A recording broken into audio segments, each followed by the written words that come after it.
Man, rambut kau gondrong, kumis belum cukur. Ikutilah aturan perusahaan. Itu karena ada salah satu karyawan perusahaan yang pernah meninggal. Banyak yang memanggil orang halus itu dengan sebutan orang bunian.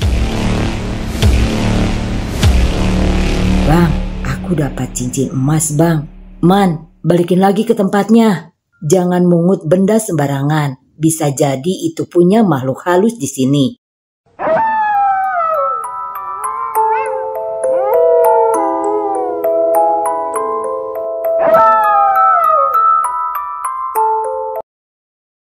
Assalamualaikum, berjumpa kembali dengan saya Hera di channel podcast Horror Reborn.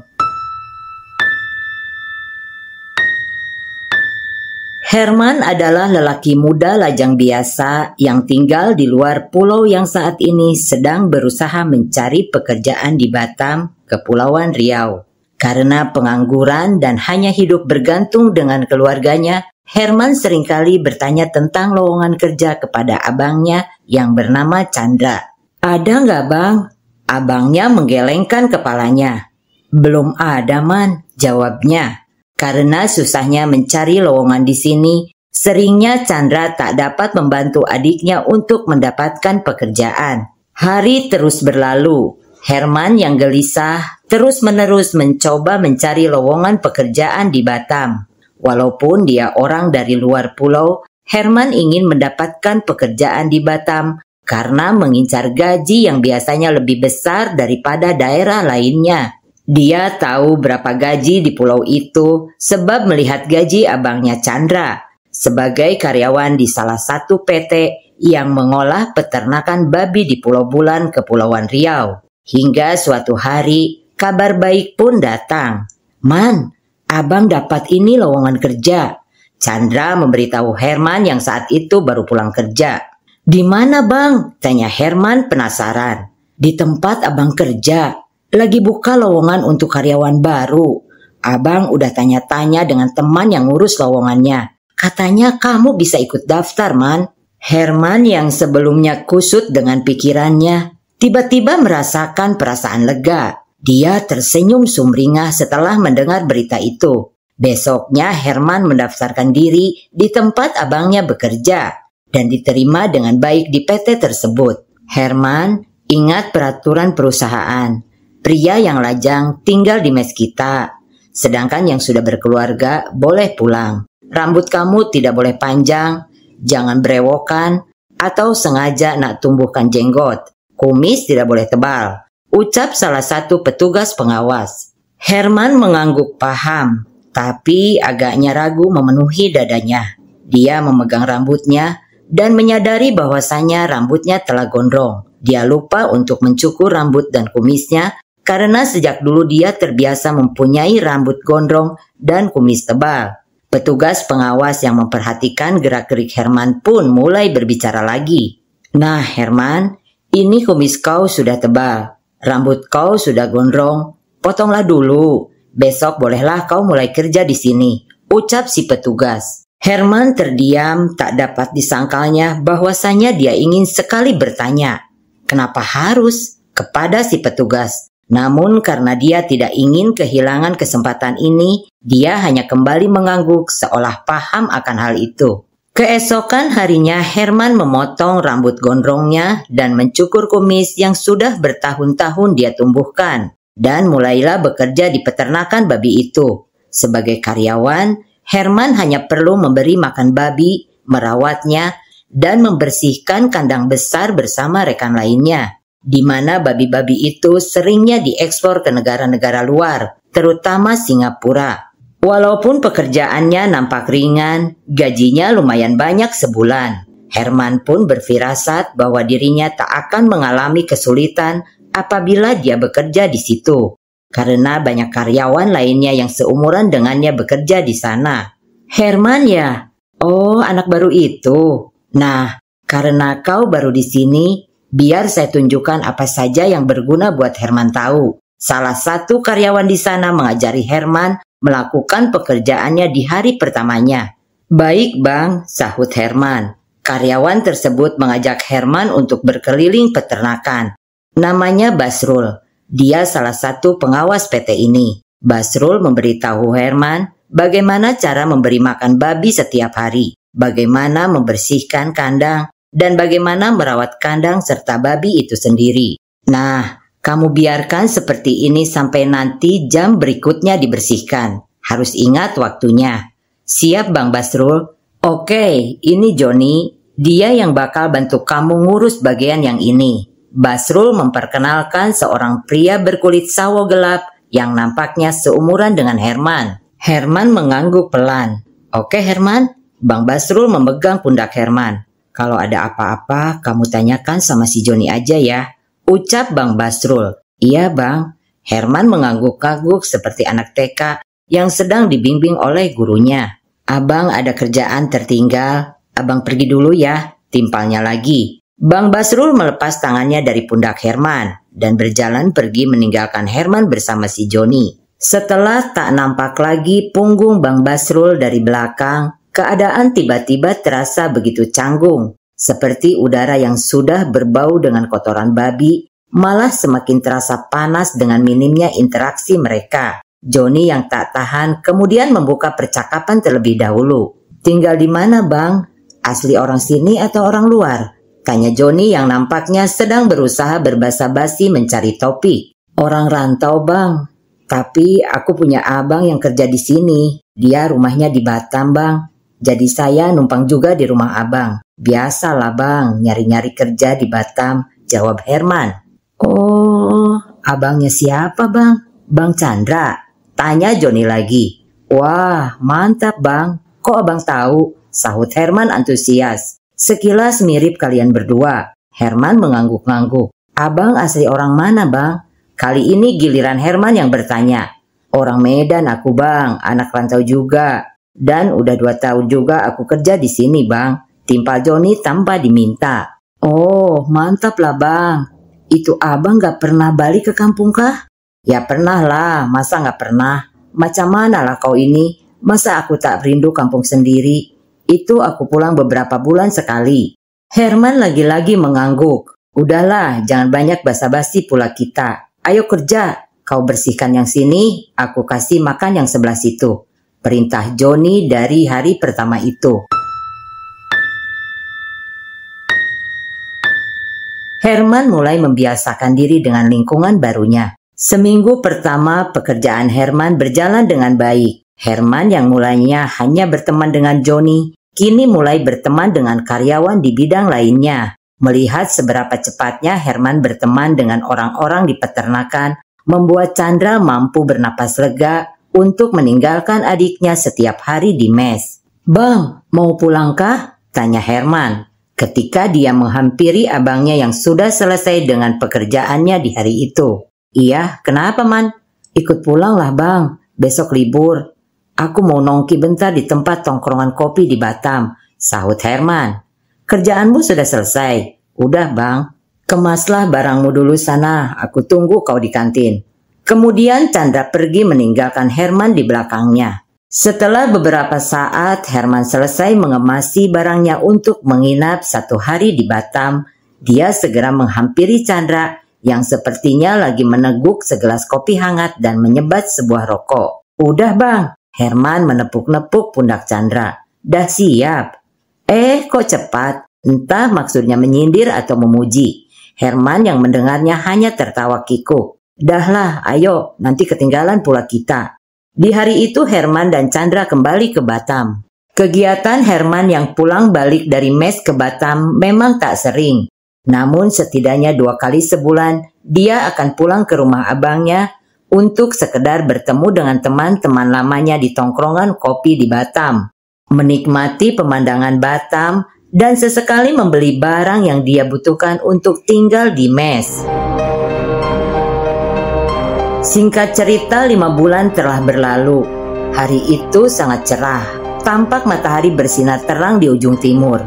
Babi-babi yang berada di kandang pun juga mulai mengeluarkan suara khas mereka yang nampaknya tak pernah gagal mengganggu pendengaran. Tak ada masalah di pabrik peternakan babi itu. Semua orang seperti menjalankan rutinitas mereka seperti biasa, kecuali Herman yang kembali ditegur oleh rekan-rekannya. Man, rambut kau gondrong, kumis belum cukur, jenggot pun malah kau tumbuhkan. Rajin ya rajin, tapi ikutilah aturan perusahaan, tegur abangnya Chandra. Tapi Herman hanya mengiyakan saja. Sebenarnya bagi Herman, rambut gondrong dan kumis tebal sudah menjadi kebiasaannya sejak zaman dia SMA.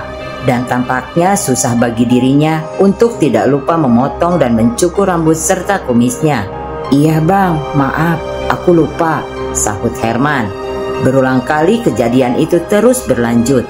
Man, rambut kau udah gondrong, kau potonglah, tak enak pula aku ngelihatnya.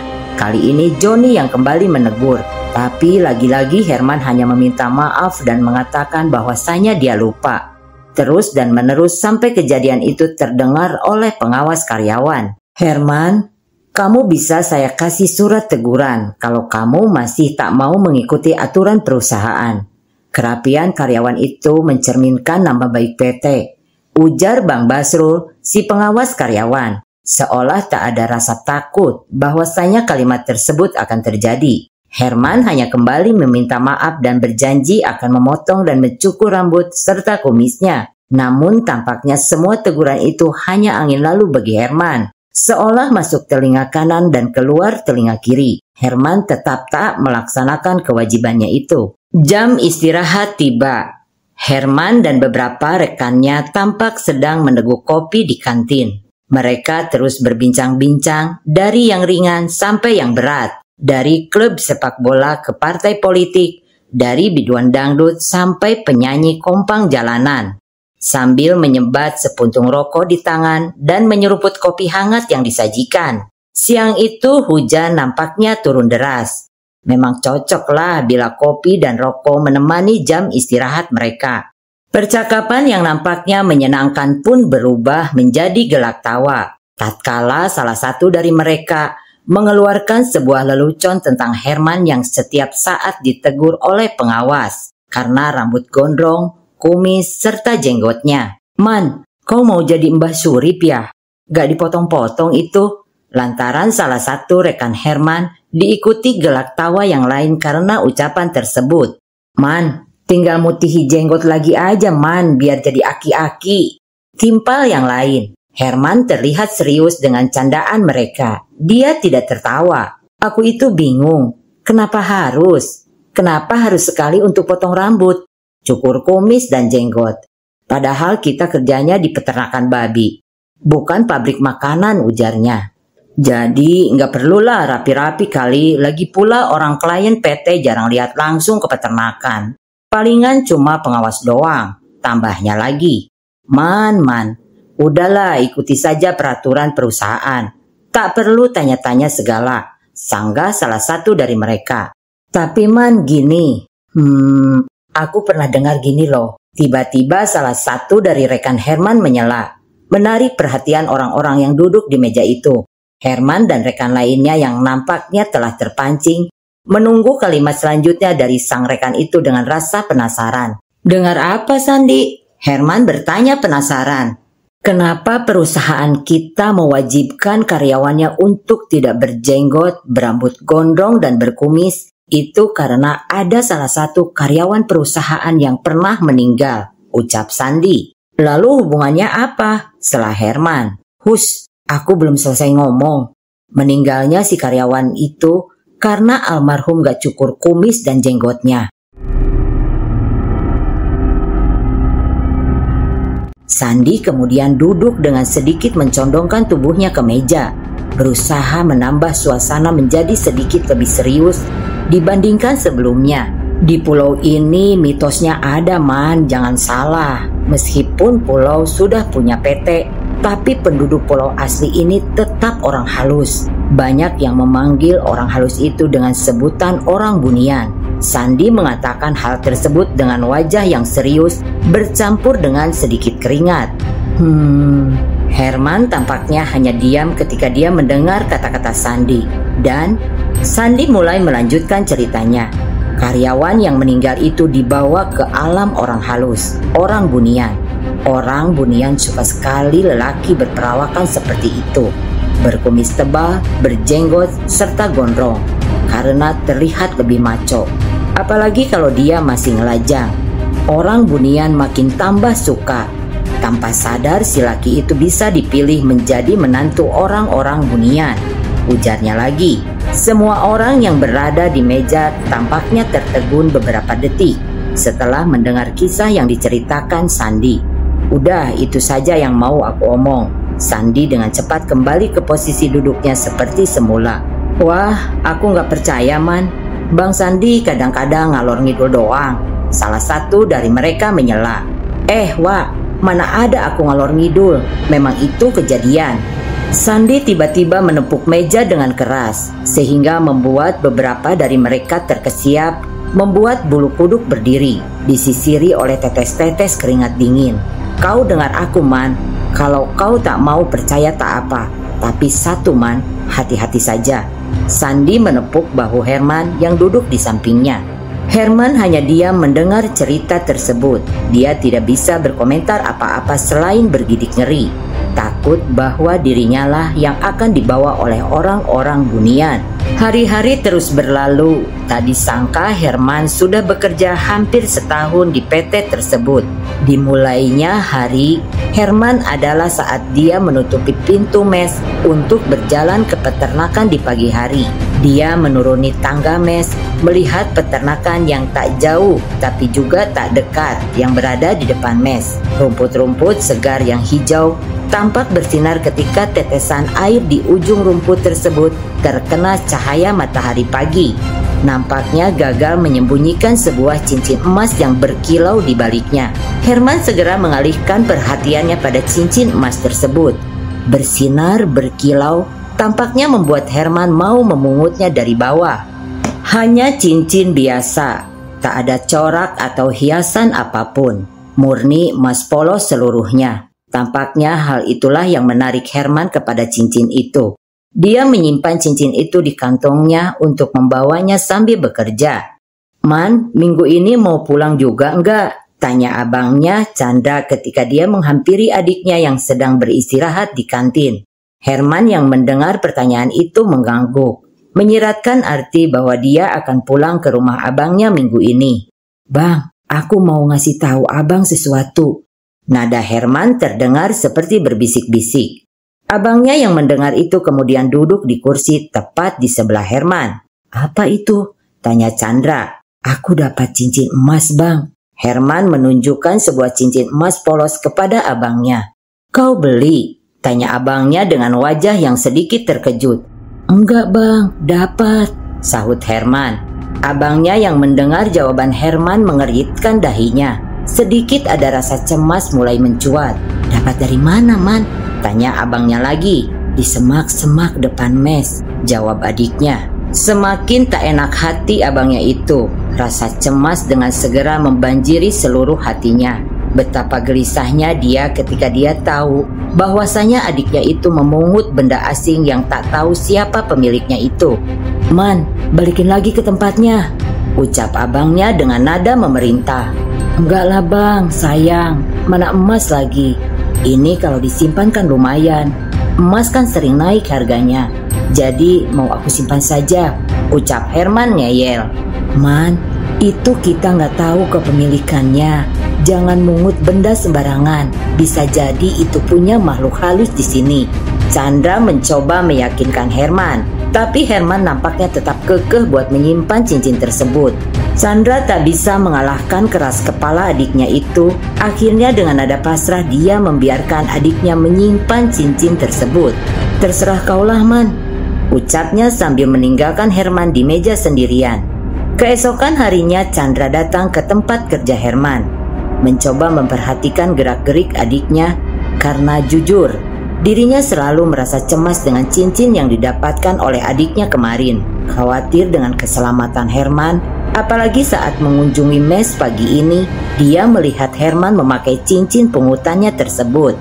Chandra melihat Herman dan bersama beberapa rekan lainnya sedang mengangkat makanan untuk para babi. Beberapa kali Herman terlihat bercanda dengan temannya itu.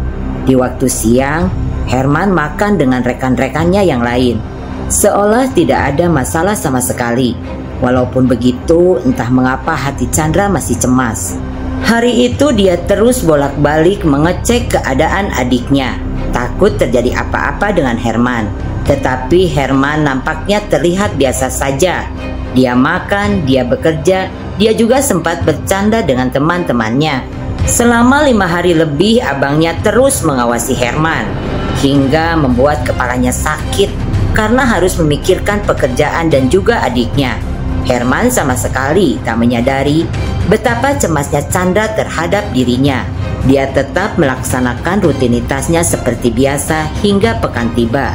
Abangnya yang telah lama mengalami pusing di kepalanya beberapa hari belakangan ini menyuruh Herman agar pulang sendiri ke Batam. Kali ini ia tak bisa menemani Herman untuk pulang bersama. "Terserah kamu mau pulang Sabtu atau Minggu," ucap Chandra kepada Herman. Herman hanya mengangguk pelan. Setelah itu Chandra meninggalkan Herman di mes dengan beberapa anggota lainnya. Sabtu berlalu, Minggu juga mulai terlewati. Herman tak kunjung pulang ke rumah abangnya di Batam. Chandra yang heran dengan kelakuan adiknya yang tidak wajar itu, mulai menelpon Herman. "Man, kenapa nggak pulang kau?" tanya Chandra heran. "Iya bang, capek. Aku kerja bang. Mau istirahat bentar di mes lah," jawab si Herman. Abangnya yang mendengar hal itu hanya mewajarkan saja. Minggu itu dia membiarkan Herman tetap berada di mes. Minggu berikutnya tiba lagi. Kembali Herman tak kunjung pulang ke rumah abangnya. Chandra yang cemas dengan kelakuan si Herman ini mulai menelpon kembali Herman. Tetapi Herman memberikan alasan serupa dan sama dengan jawaban di minggu lalu. "Udahlah bang, biasa udah itu anak muda. Tak usah cemas kalilah abang dengan Herman. Asal terurus dia makan minum kebutuhannya di sana. Siap sudah tanggung jawab kita rawat dia. Tak usah abang pusingkan kali sampai terbawa ke kesehatan sendiri," ucap istrinya dengan penuh perhatian. "Ya kayak mana lah dek, abang yang bantu mama sama bapak urus si Herman dari kecil. Abang yang dulu baru kelas 1 SMP yang ganti pempes dia. Abang yang gendong dia kemana-mana. Kawan-kawan abang pada main, abang sibuk urus si Herman. Makanya abang khawatir sama dia itu." Asri, istri Chandra, sangat mengerti dengan apa yang dimaksud oleh suaminya itu. Betapa besar kasih sayang Chandra dengan Herman. Dia tahu bagaimana keadaan keluarga suaminya. Dia tahu Chandra lah yang berjasa paling banyak untuk merawat Herman. Seolah-olah dialah pengganti mama dan bapaknya dalam merawat Herman. "Abang pelan-pelan, tak usah cemas dipikirkan kali. Taklah si Herman itu betah di mes terus. Insya Allah nanti rindunya dia dengan teman-temannya di sini." Kembali Asri mencoba menenangkan Chandra. Dia memegang tangan Chandra, berusaha meyakinkan Chandra bahwasanya adiknya itu akan baik-baik saja. Chandra pun mencoba mendengarkan masukan istrinya. Dia berusaha untuk tidak memikirkan hal-hal buruk lagi mengenai perilaku Herman. Ujung fajar menyingsing. Chandra pun berangkat kerja dari jam 3 subuh seperti biasanya. Kali ini dia berniat mengunjungi mes adiknya terlebih dahulu. Sesampainya di mes Herman, dia melihat adiknya yang sudah bersiap-siap bekerja lebih awal. "Lah Man, tumben. Biasanya aku kesini, kau baru selesai jam 7 pas jam masuk," tanya abangnya terheran-heran. "Lah abang, kenapa memangnya?" Herman hanya tertawa pelan. Wajahnya tampak lebih lembut daripada biasanya. Itu membuat Chandra lumayan dibuat bingung oleh adiknya. "Enggak kenapa-napa Man," jawab Chandra. Herman yang sudah bersiap-siap segera menuju ke peternakan, meninggalkan mesnya dengan abangnya di belakang. Chandra yang tak pernah enak hati semenjak Herman menemukan cincin itu, dia hanya bisa memperhatikan Herman dari belakang. Memperhatikan jari Herman yang masih memakai cincin itu. Siang harinya tiba, Chandra menghampiri Herman yang saat itu sedang ingin pergi ke kantin. "Man, aku pinjam kunci mesmu lah," pinta Chandra. "Lah, kenapa bang?" tanya Herman bingung. "Kepala aku agak sedikit pusing, mau istirahat bentar lah aku." "Kau kan yang megang kunci mes?" tanya Chandra lagi. Herman mengangguk, kemudian merogoh kantong seragamnya. Terlihat sebuah kunci tembaga diberikan Herman kepada abangnya. "Makasih, Man." Chandra segera menuju mes yang didiami adiknya. Lalu dia membuka pintu mes tersebut dan memilih tak menutupnya kembali untuk membiarkan udara segar masuk. Di ruangan mes tersebut terdapat beberapa kasur di sana, dan salah satunya adalah milik Herman. Bergegas dirinya berbaring di atas kasur adiknya itu.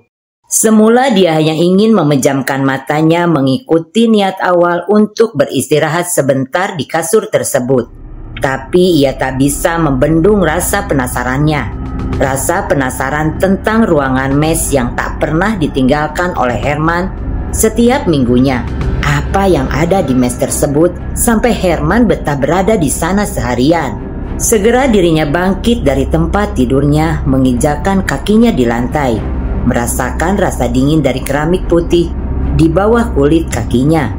Kemudian dia mulai memperhatikan sekeliling ruangan mes tersebut, berusaha mencari sesuatu di sana. Dari melihat di bawah selimut serta bantal sampai menggeledah lemari kecil di samping kasur, Chandra belum menemukan apapun. Hingga dia mulai membungkuk mencoba mengecek bagian bawah kasur yang merupakan tempat terakhir yang belum dirinya periksa. Tak ayal matanya membelalak seketika. Keringat dingin mulai mengucur deras dari dahinya. Dia sedikit berkedip ngeri. Bagaimana bisa ada jejak-jejak kaki berlumpur di bawah kolong kasur tersebut? Tak hanya itu, beberapa rumput hijau basah juga terlihat di sana.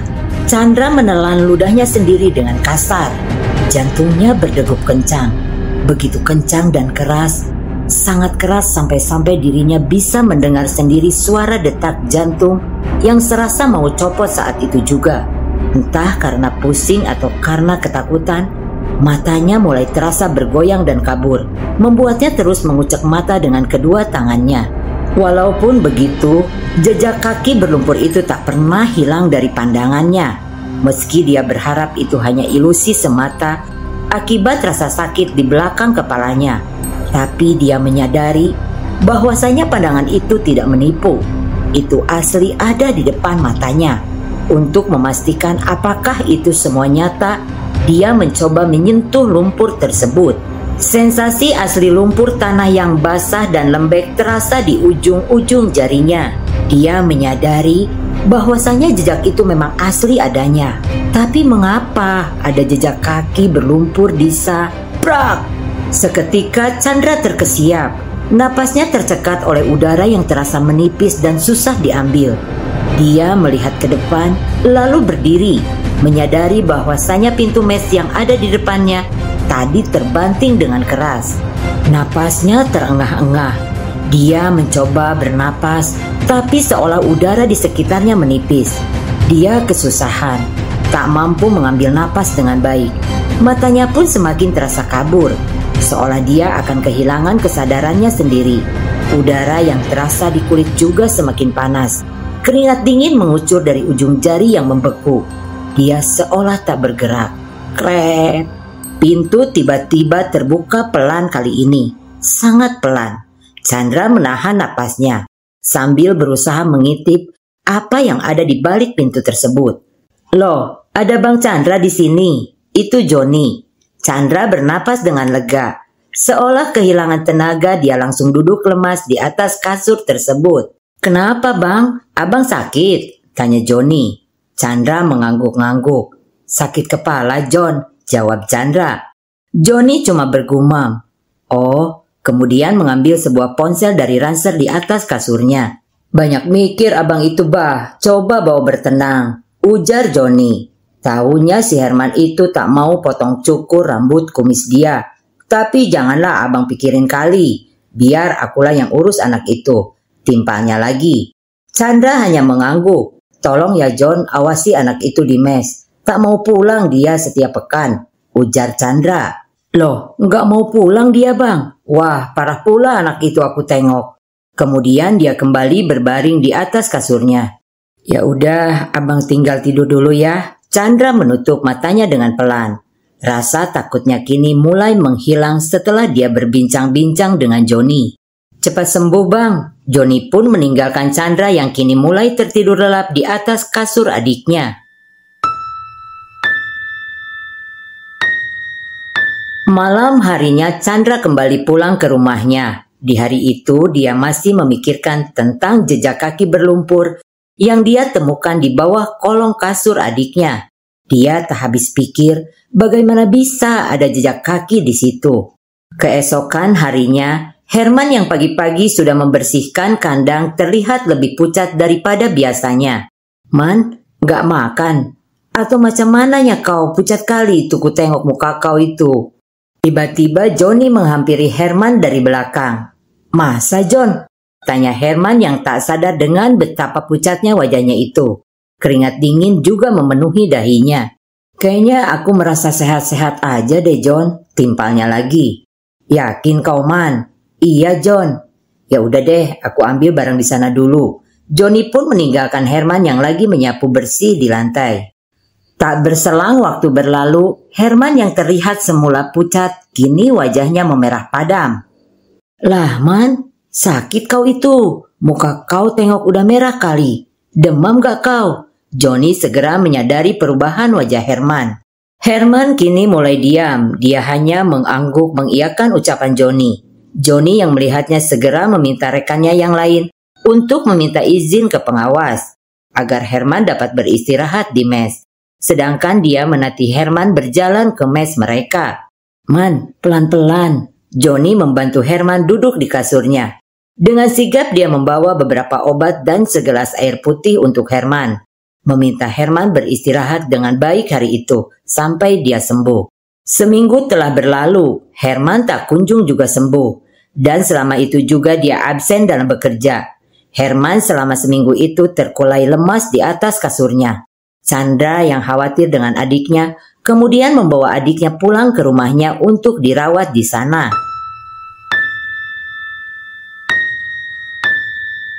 "Gak mau Bang, gak mau. Aku mau pulang ke mes Bang.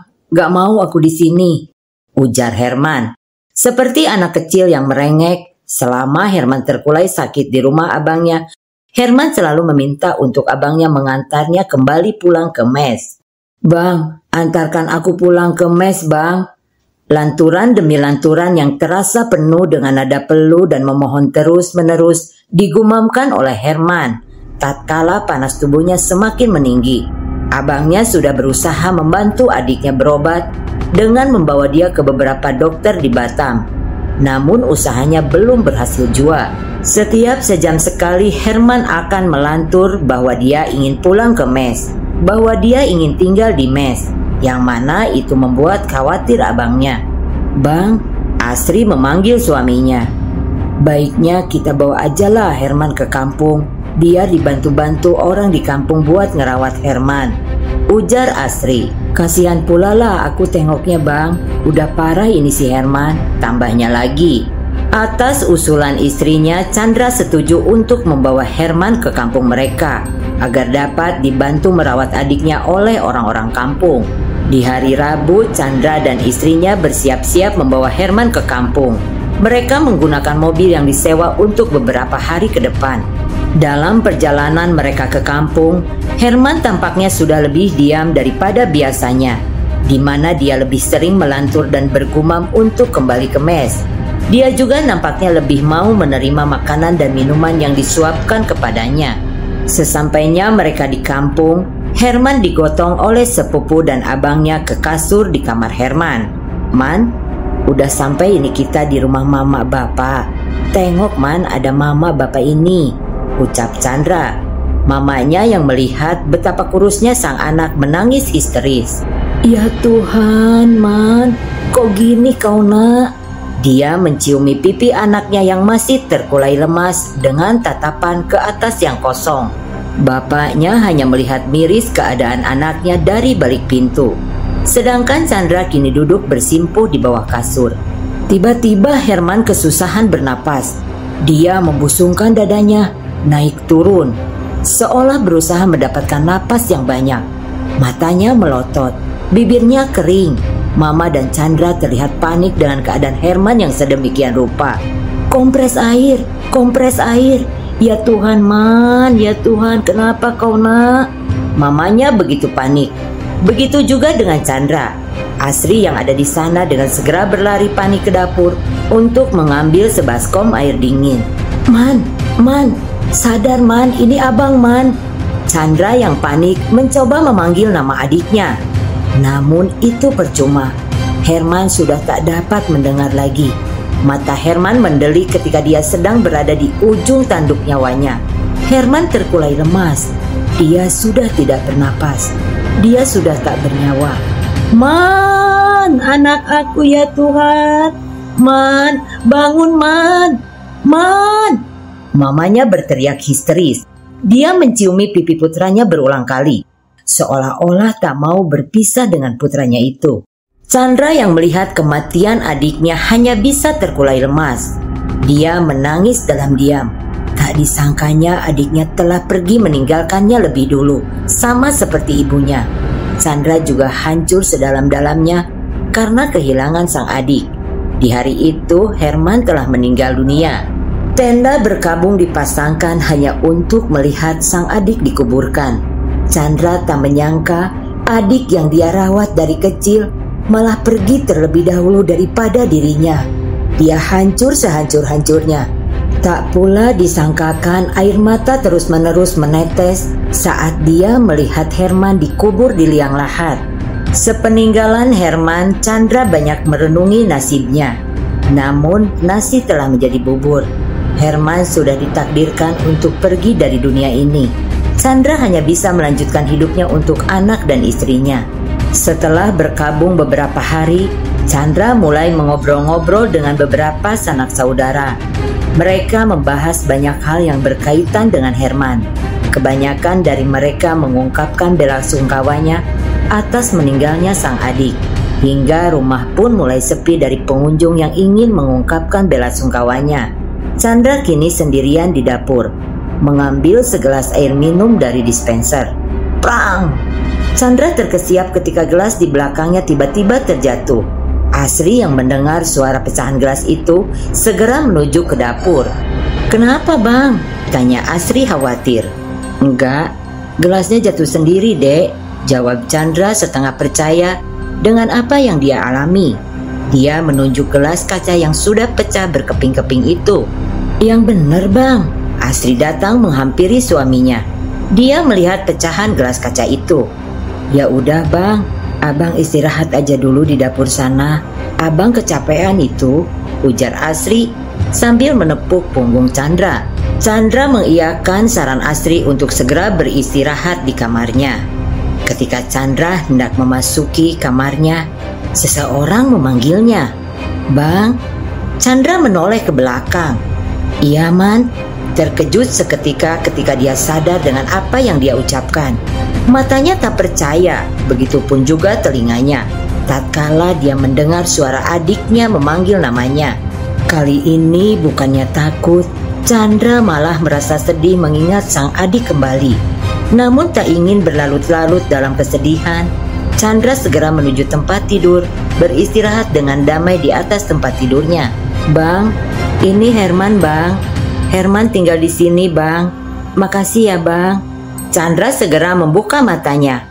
Dilihatnya wajah sang istri di sampingnya sedang tertidur lelap. Dia melihat jam yang mana saat itu menunjukkan pukul 8:21. Merasakan pusing di kepalanya, dia tidak bisa mengingat kejadian yang ada di mimpinya tadi malam. Dia sama sekali tidak ingat. Tapi satu hal yang dia tahu, itu adiknya Herman yang mendatanginya dalam mimpi. Ada sesuatu yang ingin disampaikan oleh Herman, tapi dia tidak ingat hal itu. Dia berusaha mengingatnya, tapi nampaknya percuma. Setelahnya Chandra kembali bangkit dari tempat tidurnya. Dia menjalani tugasnya membantu istrinya membersihkan rumah di saat mama dan bapaknya sudah tak mampu melakukan hal itu lagi. Mereka berdua memilih untuk tinggal di sana selama 2 minggu. Malam hari pun tiba. Saat detik itu, Chandra masih belum memberitahu siapapun mengenai mimpinya. Dia memilih untuk diam sampai kejelasan dari mimpinya terlihat. Chandra yang tidur terlelap pun lagi-lagi terkesiap saat bangun di pagi hari. Dia masih melihat pemandangan yang sama seperti hari sebelumnya, tapi dengan sesuatu yang kini sudah jelas. Sudah bisa ia beritahukan kepada mama, bapak, istri, serta sanak saudara lainnya. "Kenapa Chandra? Apa yang mau kamu ceritakan?" tanya bapaknya. Chandra mulai membuka mulutnya. "Tadi malam Pak, ketemu dengan si Herman," ucap Chandra. Mamanya yang semula kosong kini mulai memperhatikan Chandra. "Jadi tadi malam?" Dalam mimpi Chandra terdapat taman bunga berkabut yang indah. Tamannya indah, namun sayangnya hanya ditumbuhi bunga-bunga putih saja. Di sana Chandra bertemu dengan Herman yang sedang duduk di bangku. Herman tampak bersih. Dia tak berjenggot, tak gondrong, tak berkumis. Perawakannya lebih bersinar daripada biasanya.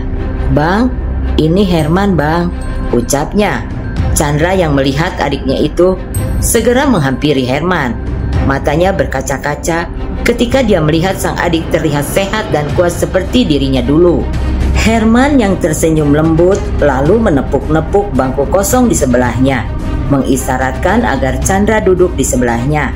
Chandra yang mengerti hal tersebut kemudian duduk di samping Herman. "Aku udah bahagia bang," ucapnya lagi. "Aku udah menikah, sudah punya istri. Aku nikah dengan orang pulau itu. Abang ingat cincin yang Herman dapatkan di semak-semak dulu bang? Itu cincin pengikat bang, di mana Herman terikat dengan orang pulau dan berakhir menikah dengan orang pulau itu. Saat itu aku sakit bang. Aku selalu minta abang antar ke mes, karena di sanalah istriku bang, dia lagi nunggu aku di sana. Pas abang bawa aku ke kampung, itu cuma ragaku yang dibawa. Sebenarnya jiwaku sudah pergi bersama istriku di pulau sana. Herman sudah bahagia bang. Ikhlaskan Herman bang." Chandra menceritakan semua hal yang disampaikan Herman kepada keluarganya, membuat mamanya kembali meraung sedih. "Ya Tuhan, Man, kenapa nak?" "Sudahlah mak, kuasa takdir Tuhan itu." Bapak terlihat mencoba menenangkan mama dengan menepuk-nepuk pelan pundaknya. "Ya sudahlah kalau seperti itu, bisa apa kita? Kita doakan saja yang terbaik untuk si Herman," ucap bapak walaupun begitu nadanya tampak begitu gemetar. Dia mencoba menahan tangisannya. "Mak, maafkan Chandra ya, gak bisa jaga Herman mak." Tumpah, air matanya tumpah deras. "Maafkan Chandra mak." Dia duduk di bawah kaki mamanya. Diiringi dengan air mata yang payau, dia membenamkan wajahnya ke dalam pangkuan ibunya. "Salah Chandra mak, ini semua salah Chandra." Emaknya tak bisa berkata-kata, melainkan hanya mengelus kepala anaknya sambil menangis juga. Setelah kejadian tersebut, Chandra dan keluarganya kembali menjalankan hidup seperti biasa. Herman juga jarang muncul di mimpi abangnya. Ketika Herman muncul, itu saat ketika hari raya atau ada acara keluarga, untuk memberikan beberapa ucapan selamat dan memberitahu bahwa Herman sudah memiliki beberapa anak di alam sana. Terima kasih sudah mendengarkan sampai selesai.